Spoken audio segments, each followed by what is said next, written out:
Olá pessoal, espero que estejam todos bem. Sou o professor Djalma Guimarães e estarei com vocês na disciplina Macroeconomia. Hoje nós iniciaremos com o módulo 1, a aula 1, módulo introdutório, no qual nós apresentaremos alguns conceitos macroeconômicos, seguidos por, pelos conceitos de contabilidade nacional. Essa aula de hoje vai dar a base para o entendimento dos modelos que nós iremos trabalhar mais adiante, ok? É importante salientar que nós precisaremos de alguns conceitos base que foram apresentados na disciplina de Introdução à Economia. A gente sempre vai estar voltando lá e tentando lembrar algumas coisas, ok, que precisam ser bem discutidas, ok? Vale ressaltar, meus amigos, que o livro eu procurei, durante essas apresentações, eu vou trabalhar, dar muita ênfase ao texto que vocês receberam, que está disponível para vocês na biblioteca da Universidade Aberta do Brasil, que é o texto base aqui da disciplina Macroeconomia do Samuel Façanha Câmara, ok? Ele é o nosso texto base, mas lembrando que isso não esgota as possibilidades de que vocês busquem outros livros de macroeconomia disponíveis no mercado, o livro do Blanchard, Oliver Blanchard, do Mankiw e etc. Então, artigos de jornais, a gente vai trazer algumas bases de dados para tentar contextualizar. Ok, então esse é o primeiro recado. Esse livro base vai ajudar vocês muito ao longo dessa disciplina, mas vamos buscar outras fontes. A gente procurou trazer alguns trabalhos, algumas nos fóruns e nos webcasts para que permita a participação de vocês, com problemas bem conectados com a realidade, para que a atividade se torne agradável e o aprendizado da macroeconomia seja algo que fique para o aprendizado de vocês, algo que ajude na futura ação como gestores públicos. Então vamos lá. Primeiramente, o conceito de macroeconomia. Macroeconomia é a parte da ciência econômica que se dedica a estudar os chamados agregados macroeconômicos, que são as variáveis que representam de forma agregada toda a economia de um país. O investimento da Petrobras numa refinaria é um importante investimento, mas ele retrata o investimento de apenas uma empresa e não da economia como um todo. O investimento agregado seria o investimento de todas as empresas na sua formação de capital em um período. A poupança nacional, o produto interno bruto, não é o produto apenas da Petrobras ou da Vale, mas sim o produto de todas as empresas instaladas no país.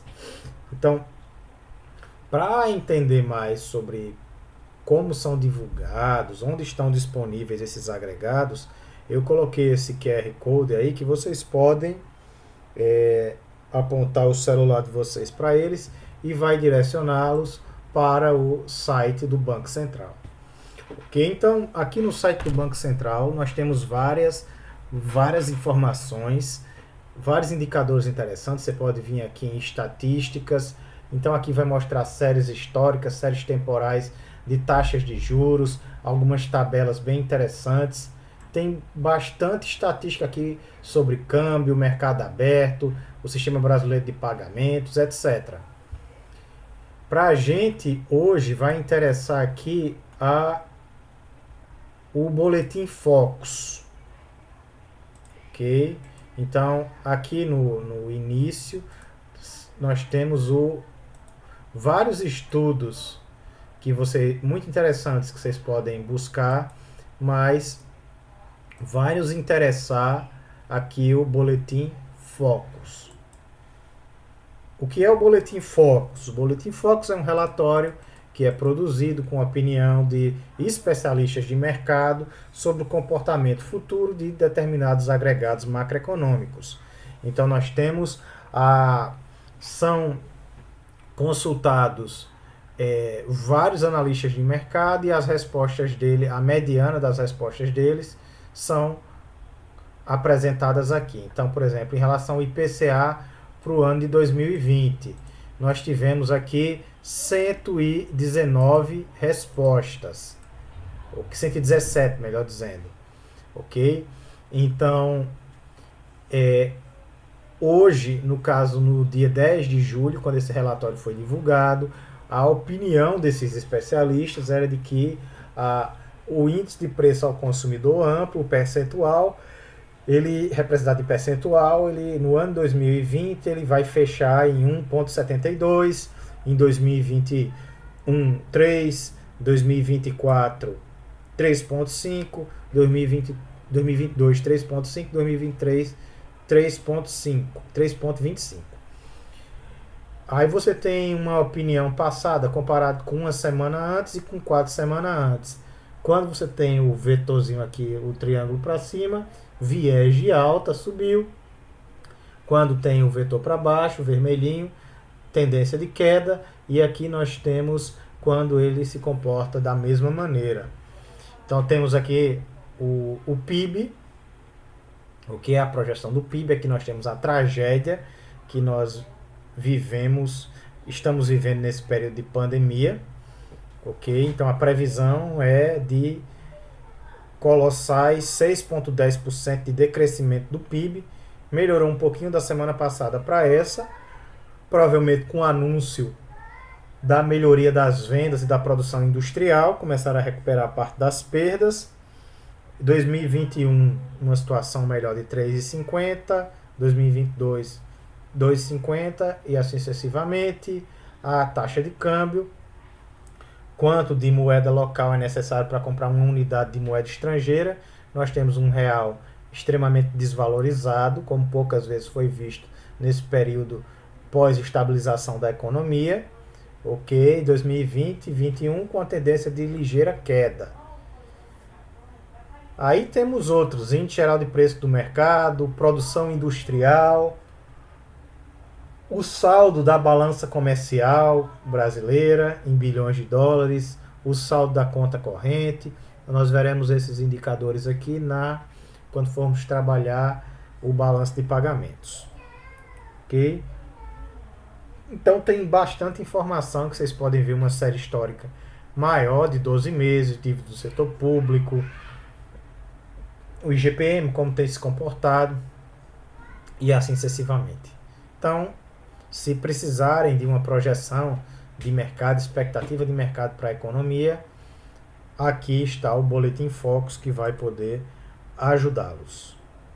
Voltando para cá, o texto base continua falando um pouquinho da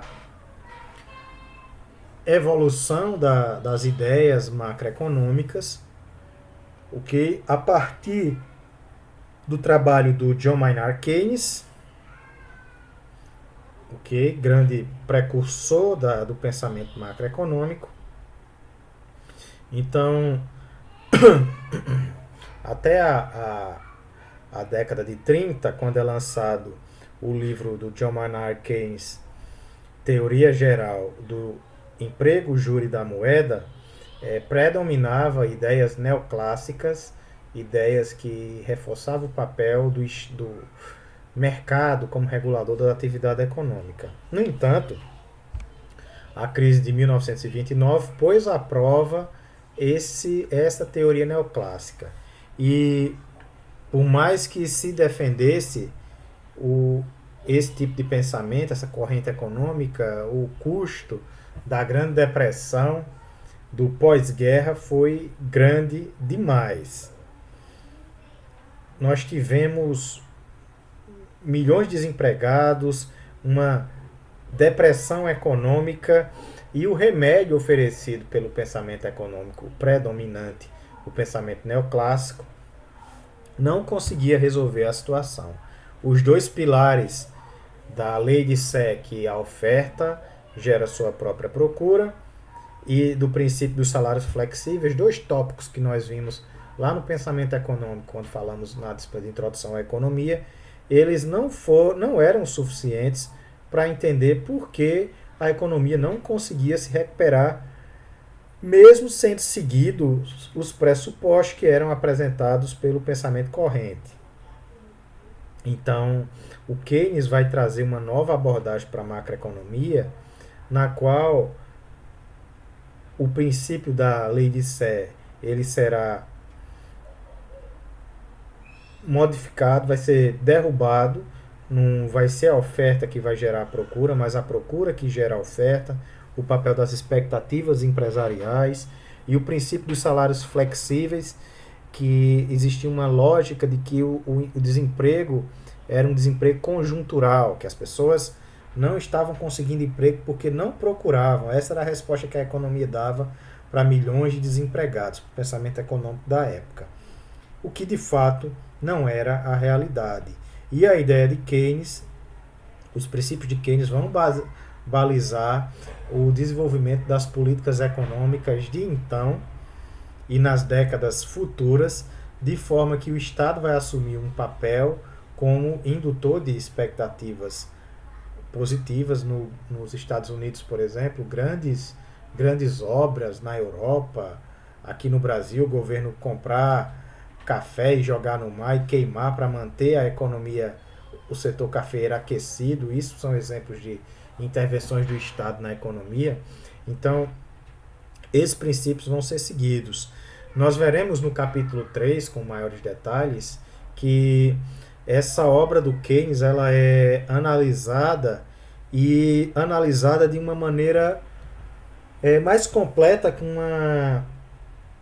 uma formulação gráfica, matemática, que vai nos auxiliar a compreender a relação das políticas econômicas na formação do emprego, da renda na economia, com o modelo ISLM. Ok? Então, isso será o assunto da nossa próxima aula. Não vamos antecipar aqui. No entanto, pessoal, lá pela década de 1970, surgem os choques do petróleo e, nesse período, as recomendações que eram trazidas pela economia, pelo pensamento keynesiano, não geravam o retorno que se esperava de crescimento econômico. Lembrando que o pensamento keynesiano ele tem um foco em resolver os problemas no curto prazo, mas aí a gente já estava trabalhando num prazo mais longo e o receituário keynesiano não estava dando conta. E aí vai surgir um grupo de pensamento liderado pela Escola de Chicago, com o economista Milton Friedman, que vai ficar conhecido também como monetarismo, o qual vai propor que as instabilidades econômicas de então, elas se davam numa esfera monetária devido a questões relacionadas a expectativas futuras e racionais dos agentes econômicos. E vai desenvolver toda uma formulação econômica, de teoria econômica, baseado nesses princípios. O princípio vai ficar conhecido como monetarismo e vai representar uma inflexão no pensamento econômico.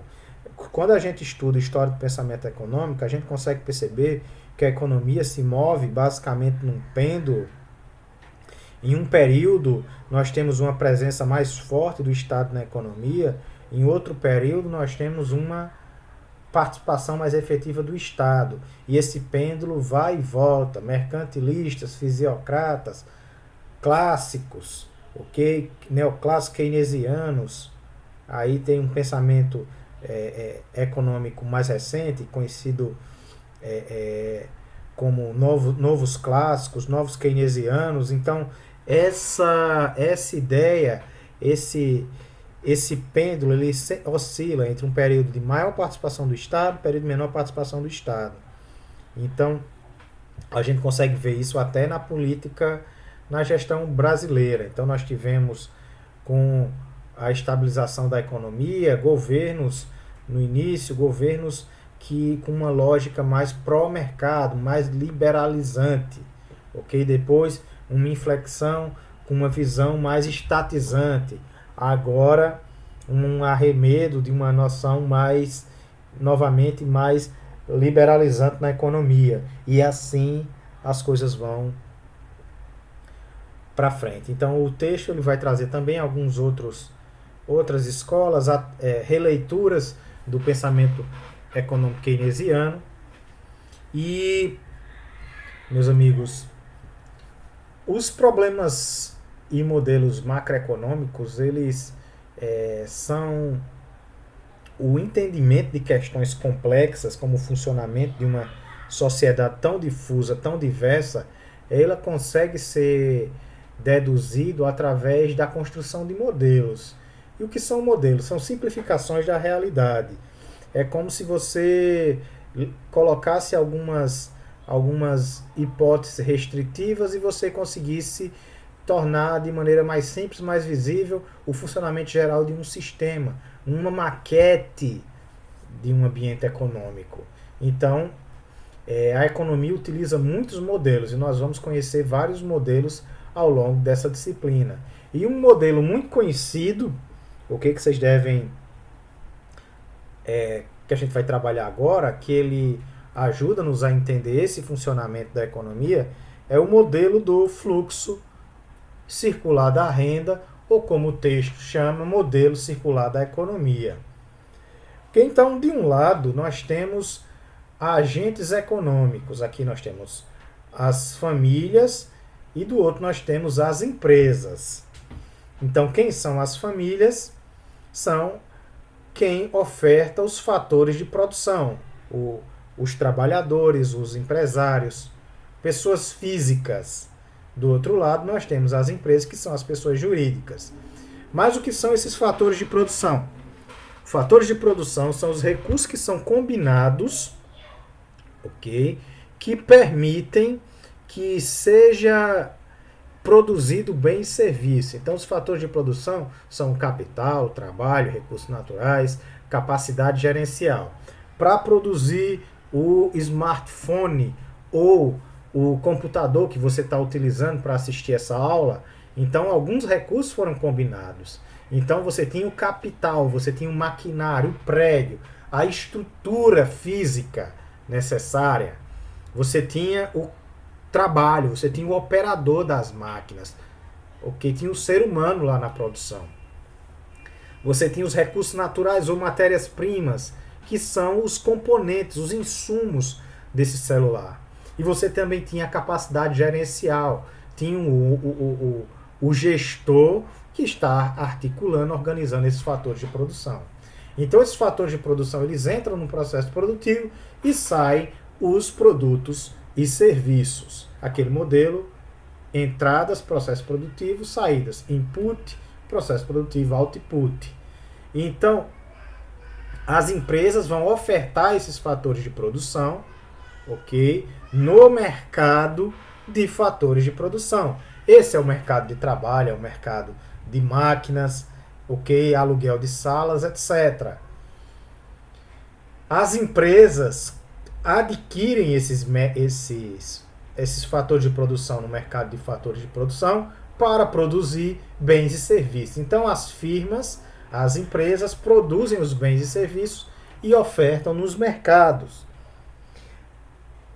Então vamos lembrar que as empresas remuneram os donos dos fatores de produção, que são as famílias que recebem os salários, aluguéis, juros e lucros.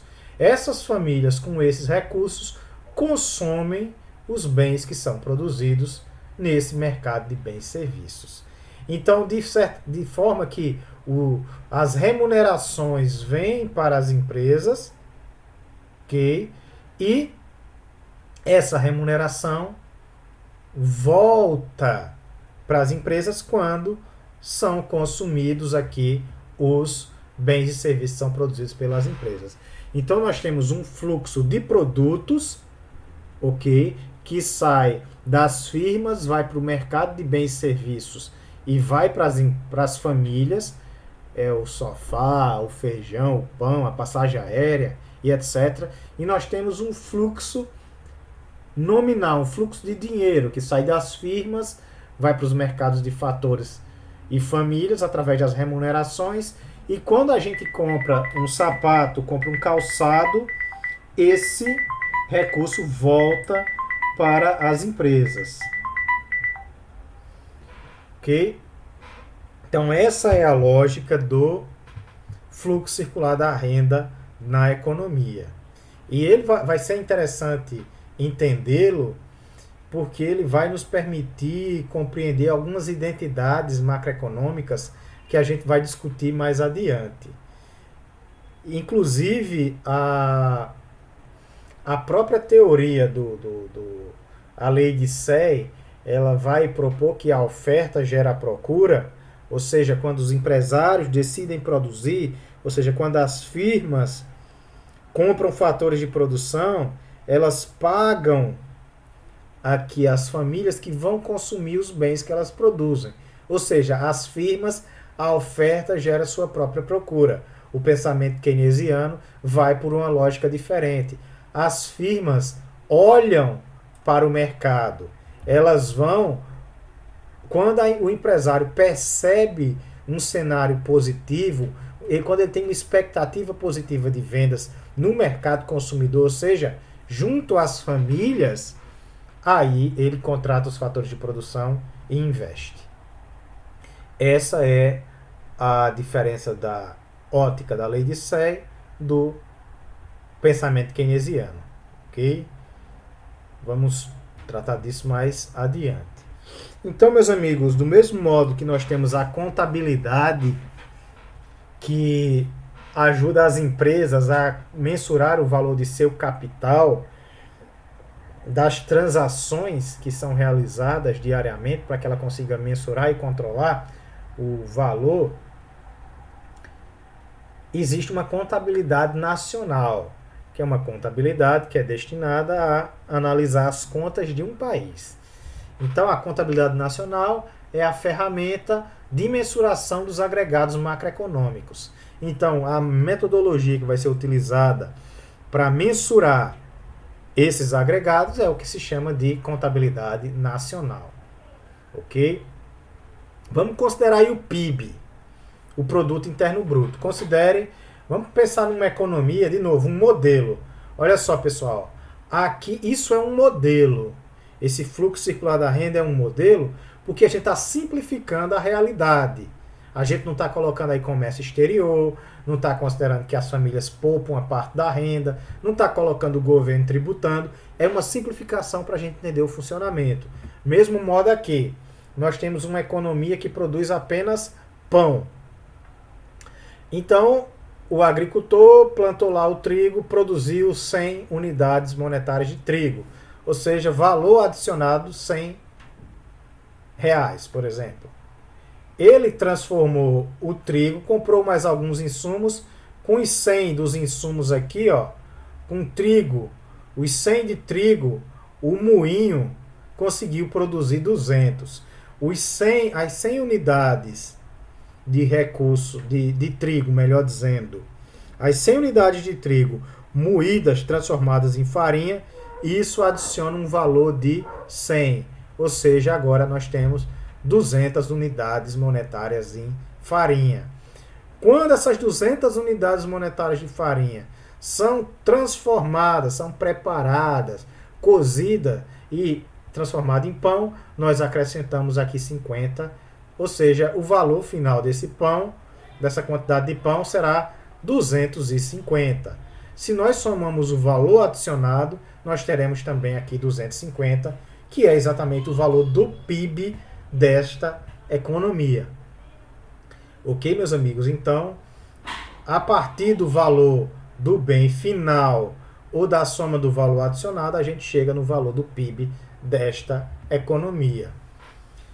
Então, o modelo circular que a gente falou agora há pouco, ele também vai permitir que a gente entenda que a identidade entre renda e valor do produto.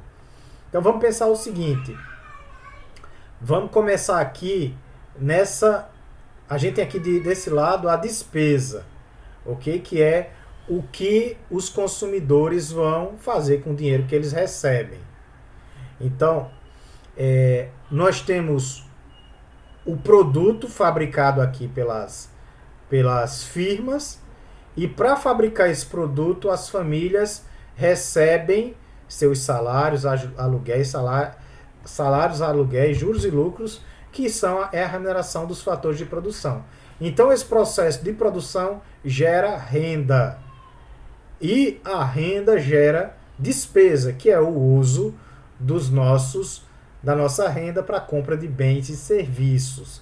Então, existe uma igualdade entre o que é produzido, que se transforma em renda, que vai se transformar em gasto, em despesa. Então, significa os destinos das rendas auferidas. Então, a gente pode, repetindo aqui, pode ainda incluir o conceito de despesa agregada, que significa os destinos das rendas auferidas pelos produtos. Então, essa despesa agregada, que é como nós gastamos o dinheiro, ela é equivalente aos recebimentos, que é equivalente ao que foi efetivamente produzido. E agora a gente vai começar a entender aqui esse modelo, melhor dizendo, através de equações, que vai facilitar o nosso entendimento. Então, pessoal, pegando essa figura aqui, produto é idêntico à renda, que é idêntico à despesa, ok? Então, a renda é igual ao produto, que é igual à despesa, ok? Então, o que acontece?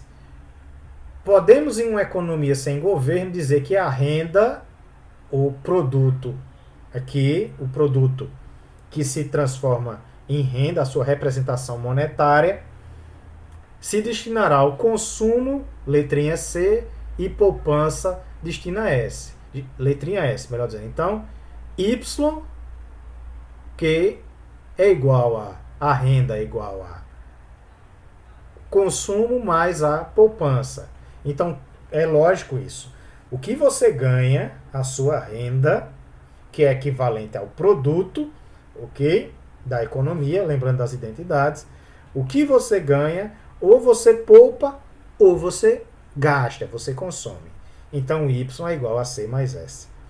Assim, podemos dizer que as despesas podem ter duas naturezas. Então, esse dinheiro que a gente recebe, a despesa, ela pode se destinar para duas naturezas: consumo das famílias ou investimento das empresas. Ok? Então, quando a gente analisa a despesa, tudo que é gasto na economia, a gente não está analisando aqui a poupança, tá certo? A poupança é o que a gente não gasta. Mas a despesa na economia vai ser o consumo das famílias mais o investimento das empresas. Então, lembra que a gente não está considerando governo nem setor externo nesse momento. A renda advém, no caso das empresas, do consumo e, no caso das famílias, da remuneração das poupanças. Então, como a gente já falou, a renda é o consumo mais a poupança. A despesa agregada é a soma do consumo como destino dos recursos que as famílias têm e o investimento é o destino dos recursos das empresas. Então, a família consome, a empresa investe. Então, pela a circularidade da economia que nós vimos aqui e aqui, ok? A gente vai assumir que a renda é igual à despesa agregada. Então, pegando as relações que nós conhecemos aqui, que a renda é igual a C mais S, a demanda é igual a C mais I, nós temos aqui, se nós substituímos Y, IDA, Y por C mais S e a demanda agregada por C mais I, se a gente reorganiza aqui, esse vem para cá negativo, se anulam, então a gente tem a relação seguinte, que a poupança das famílias deverá ser revertida em investimento, garantindo a circularidade na economia. Então, o que as famílias poupam, as aplicações que são feitas na economia, essas aplicações são idênticas ao investimento, elas são revertidas. Quando você aplica o dinheiro lá no banco, o banco pode financiar a necessidade de uma empresa. É isso que essa relação está querendo dizer aqui na economia como um todo. Ok? Então vamos lá. Vimos aqui que a poupança deve ser igual ao investimento nessa nossa esse nosso modelo de economia simplificado. Vamos começar a ampliar. Vamos inserir aqui o governo nesse modelo. Então teremos que considerar os gastos do governo, ok? E os impostos, a maneira que o governo arrecada os seus recursos. Então, desta forma, a gente vai modificar aqui as equações. Então, a nossa renda, ela vai ser destinada agora para o consumo, poupança mais os tributos. Ou seja, o leão vai morder uma parte da nossa renda. Do mesmo modo, a demanda agregada. O que é a demanda agregada? Ela será o consumo das famílias, mais o investimento das empresas, mais o gasto do governo. O governo tributa e vai gastar esse recurso. Se nós igualamos, de novo, a renda à demanda agregada, aqui o que é comum aos dois termos, o consumo vai se anular e nós temos a poupança mais os tributos igual ao investimento mais o gasto do governo. Ok? Então, o que o governo arrecada e o que a sociedade poupa vai se transformar em investimento e gasto público nessa economia. Vamos aumentar ainda mais o nosso modelo, meus amigos. Se nós incluirmos o comércio exterior, teremos as exportações e as importações. Como isso vai figurar aqui? Ok? Então, nós teremos uma demanda agregada, o consumo, mais o investimento, mais o gasto do governo, mais a nossa balança comercial aqui, que é X das exportações menos M das importações. Ok? Se a gente iguala a demanda a renda à demanda, aqui nós teremos de novo essa relação na qual a poupança mais os tributos mais as importações devem ser iguais a o investimento mais o gasto do governo mais as exportações. E se a gente rearranja isso, isola X e M, a gente vai ver aqui que o nosso balanço comercial aqui, ele vai ser igual à diferença entre o saldo das contas do governo e da poupança e do investimento. E aí a gente ainda pode substituir a poupança, esse valor da poupança, na equação, ok? Substituir o S, porque S é a diferença entre a renda, o consumo e a tributação, e rearranjando, nós vamos chegar aqui nessa relação, ok? Onde T menos G é a poupança do governo, Y menos C menos T é a poupança privada. Ok? Então, a gente consegue ir fazendo desdobramentos para entender a relação entre essas variáveis. E a gente chega que a poupança total da economia é o saldo aí da poupança do governo mais a poupança pública. Então, a nossa saldo na balança comercial vai ser a poupança total, a poupança do governo, esse S total, aí na última linha, menos o investimento. Então, nós vamos fazer várias dessas relações, são esses modelos, essas análises que vão permitir a gente entender relações entre os agregados macroeconômicos. Ok? Então, a gente já aprendeu agora que existe uma poupança do governo e uma poupança do setor privado. Ok? Que ambas estão relacionadas com a ação do governo e com a ação privada, que ao considerar os tributos e os gastos do governo, a gente tem a poupança pública e a poupança privada menos o investimento, nós temos a poupança, o saldo dessa poupança na economia, ok? E isso vai permitir que o gestor consiga entender como essas variáveis se alinham, como elas se relacionam, ok? Porque é importante nós termos mais poupança, mais investimento. Por exemplo, o Brasil tem um problema histórico crônico de baixa capacidade de poupança. Como estimular essa poupança? E como essa baixa capacidade de poupança afeta a capacidade de crescimento da economia? Lembra que a gente falou da identidade entre poupança e investimento. Se eu não poupo, eu não tenho investimento. Eu vou precisar de investimento externo.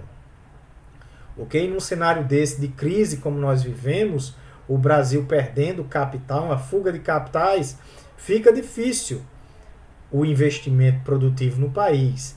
Então a gente vai começar a entender esse relacionamento. Por que nós temos que ter poupança? Porque o investimento é um elemento dinamizador da atividade econômica. Porque esse saldo na balança comercial positivo é benéfico para a poupança pública, para a poupança privada, para o investimento, para a arrecadação de impostos.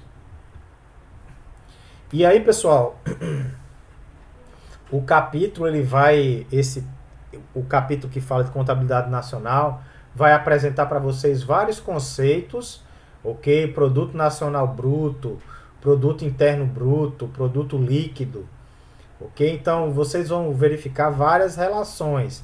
Quando eu tenho produto nacional bruto menos o produto interno bruto, eu tenho produto líquido, ok? O produto interno é tudo que é produzido internamente no país. O produto nacional é o produto interno descontado da renda líquida, paga fator de produção no exterior. Então, por exemplo, grandes multinacionais que produzem aqui, no final do período contábil, elas remetem os lucros delas para o exterior. Então, é riqueza que sai do país. Ok? Então, por isso que é interessante analisar o produto nacional, ao invés de simplesmente analisar o produto interno. Então, essa RLE é renda líquida enviada ao exterior, como a gente já falou. O capítulo ainda vai tratar do deflator implícito, ok?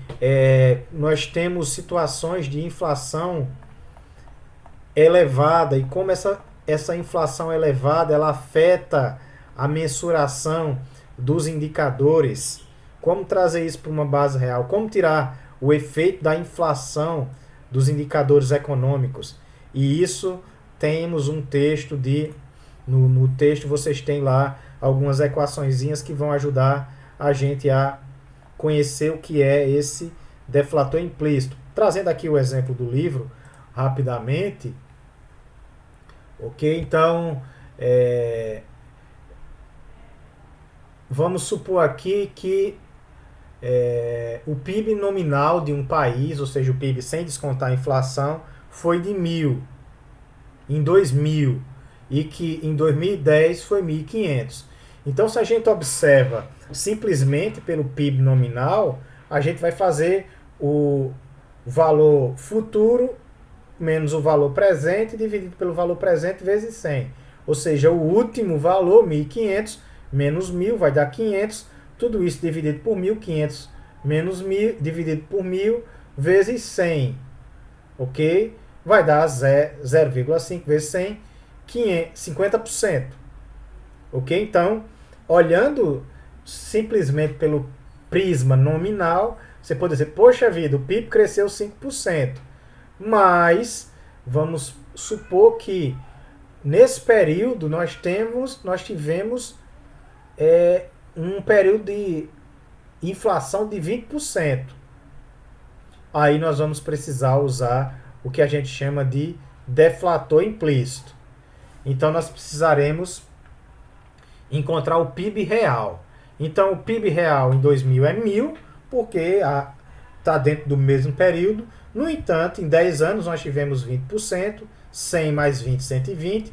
Quando nós dividimos 1.500, que é o PIB de 2010, por 120, nós temos, e multiplicamos por 100, 1.250. Ok? Aí quando eu faço 1.250 menos 1.000 dividido por 1.000, eu tenho aqui um PIB real de 25%. Então percebam como o PIB nominal nos engana. Você poderia dizer, poxa, tivemos um crescimento elevado. Se a inflação fosse bem pequena, de 4%, 3% nesse período, ok, mas nós tivemos, no exemplo, inflação de 20%. Então, por isso, há necessidade de nós analisarmos o PIB real, ou seja, usarmos o deflator implícito do PIB. O capítulo ainda apresenta o sistema de contas nacionais, como as contas nacionais são organizadas no Brasil. Então, meus amigos, essa é a nossa primeira aula, são conceitos introdutórios para que nós possamos entender os modelos macroeconômicos, um pouquinho do desenvolvimento da teoria macroeconômica, o fluxo circular, algumas identidades da macroeconomia. Isso vai ser fundamental na nossa segunda aula, na qual nós trataremos do importantíssimo. Se tem algo para aprender nessa disciplina, é o modelo ISLM. Então, um abraço e até a próxima aula.